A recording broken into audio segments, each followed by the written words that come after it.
So this is random, but it's I don't know, just one of the craziest things I've ever experienced or whatever. And I really don't ever talk about it because it's like kind of negative, and it's just like I don't really like to give negativity like the time of day if I can help it, because it's like for what? Like for what? But I do think more time and consideration should be given when it comes to like shelters in general. And I say this because I've been in one, lived in one, worked in one, um, and so on and so forth. And they get, in some cases, some of them get way more credit than what they deserve. And I'll give two examples. I have worked in an animal shelter where people give money specifically for a specific animal, like Rex. We'll say they give money to Rex. Let's say Rex gets adopted the same day someone donates $200 for Rex for toys or whatever. Rex is not leaving with that $200. It goes into like an umbrella term. It's not going where you think it's going. And then also, let's say, I've also seen it the other way. Let's say Rex still stays there for 2 more months. He's not getting anything extra. He's not going to get extra toys, extra treats, extra anything. He's not going to. It goes into like an umbrella term. So it's just extra over. Um, it depends on how they label it. It could be anything. It could just be animals in general, animal resources in general, but it's not going to be like what people might imagine, where it's like this dog has his own special cubby for just extra stuff. No, no. And also, if you buy something for that animal specifically, a lot of times it will not stay with that animal specifically unless you yourself are going out of the way to make sure. Or if there's someone who has the time, perhaps, or maybe it's more noticeable, or maybe someone really, really cares. Because what a lot of times happen is, for good or bad reasons, depending on how you want to look at it, the enrichment stuff has to be switched out, right? Has to be washed, has to be sanitized, has to be cleaned, so it's not always gonna make it back. It could get chewed up, destroyed, or just stuff that you pick could be a choking hazard. So it's like it's kind of misleading. You can sit here and donate stuff. I've seen stuff donated that it is never, ever, ever. The minute you turn your back, we're gonna sell it for a profit. It's never going to those animals. Period. And some people are fine with that, some people are not. But you should know. So and I don't feel like that's really made transparent. Some stuff is more obvious because it's like, how would we use this? Like if you donated, like a candle, obviously we would probably at best burn the candle in like a lobby. It obviously would not be given to an animal, but um, you know, so yeah, just different examples like that. Treats and stuff that you may want to go to a particular animal. Most likely, honestly, it's gonna be practically shared, because a lot of times no one's going to take the extra time to specifically give that to only that animal unless there's a rhyme or reason to it. So if you really wanted that animal to have it, you would have to go out of your way to actually give it to that animal. If not, it just goes into a collection of um, just treats in general.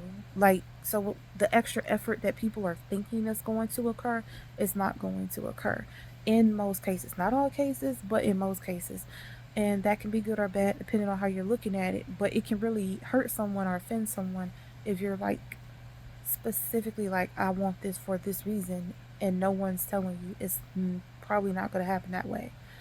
Now, as far as human shelters, I have stayed in those, and I have needed help from them as well, interestingly enough. So at a point in time, I was getting hit, bah, bah, bah, bah, bah, and I was also sick. So I was not able to work.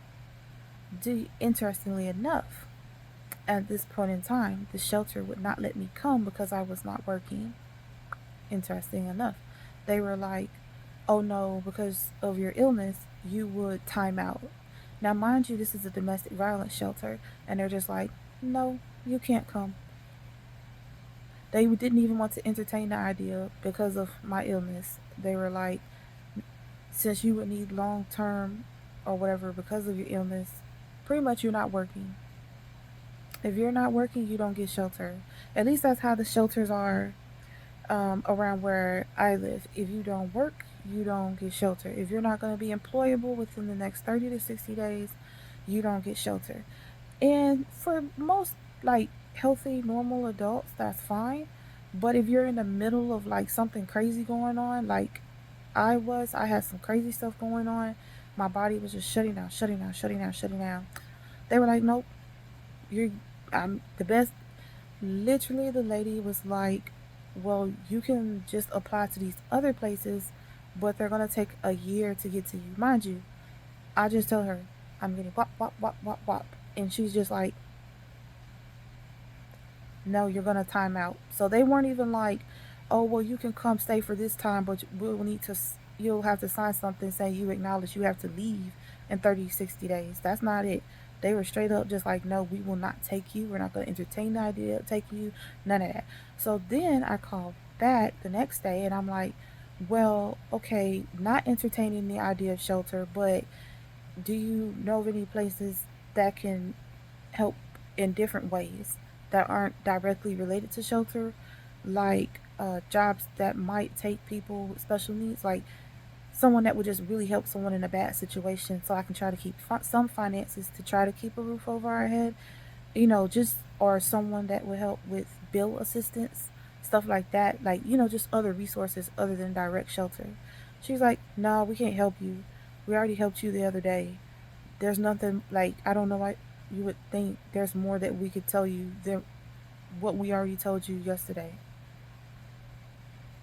Mind you, this is a domestic violence shelter, and they know that I'm actively in the process of living with someone that is hitting me. So, yeah, that a lot of the shelters only want to help people, like I said, that can work. Now, also around this time, I had called other shelters, and they also had an issue with me being sick. Now, mind you, I've been sick for a while. I've had different at different points in my life. So, um, just been a sick person. I don't know what that's about, but I've been a sick person. So, but yeah, but that's interesting. Like a lot of people feel like they don't understand homelessness or whatever because they're like, I don't get it. There's a shelter, but shelters do come with rules. And like I said, I can absolutely understand shelters wanting people to work and not just want to like bum somewhere for free. Like I can totally get that. However, I also think that there should be a place for that in between. There should be something in place for that in between kind of situation, because the most vulnerable people are the people that folks know are going to be stuck, that they know are going to be vulnerable, that they know no one's coming to help because you can't work, like elderly, disabled people, sickly people. Like if they know there won't be consequences or help, guess who's like, you know what I mean? Like you like kind of don't exist, as a person to society, as someone worth helping because of whatever, like employment reasons or money reasons.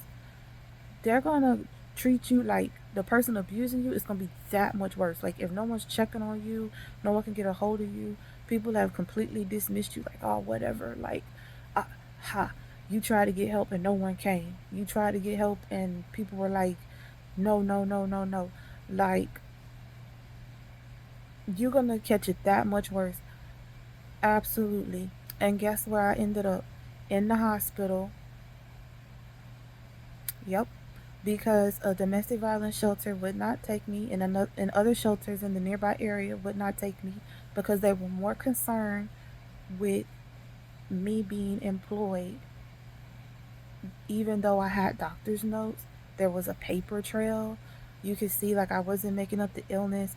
I had asked like, hey, if you know someone that employs someone like me, I had called jobs like businesses in the local area. Um, I had done my due diligence that I could manage to do, even with my restrictions. And they were still just like, so yeah, that's how easily it can happen. And it's like, I know it's like random, but I just felt like, I don't know, somebody out there should probably know, because that doesn't get talked about like that, or at least that I'm aware of, it doesn't get talked about like that. I think a lot of people are being told, oh, if something happens, you can just go here. Just call this number and go here. And it's not true. If you're not able to work, they're gonna tell you to go somewhere else that probably has a waiting list, depending on where you live. And that waiting list can probably be very long. Or where I stay, some of the lists are just outright closed. So there is no list. They've closed it because it got filled up. And that's a how someone can tell you, yeah, like that you've told you're being hit, and they can just straight up tell you you're gonna have to get on a list that's gonna take over a year, and you need to figure something else out. That's real life for people. That's real life.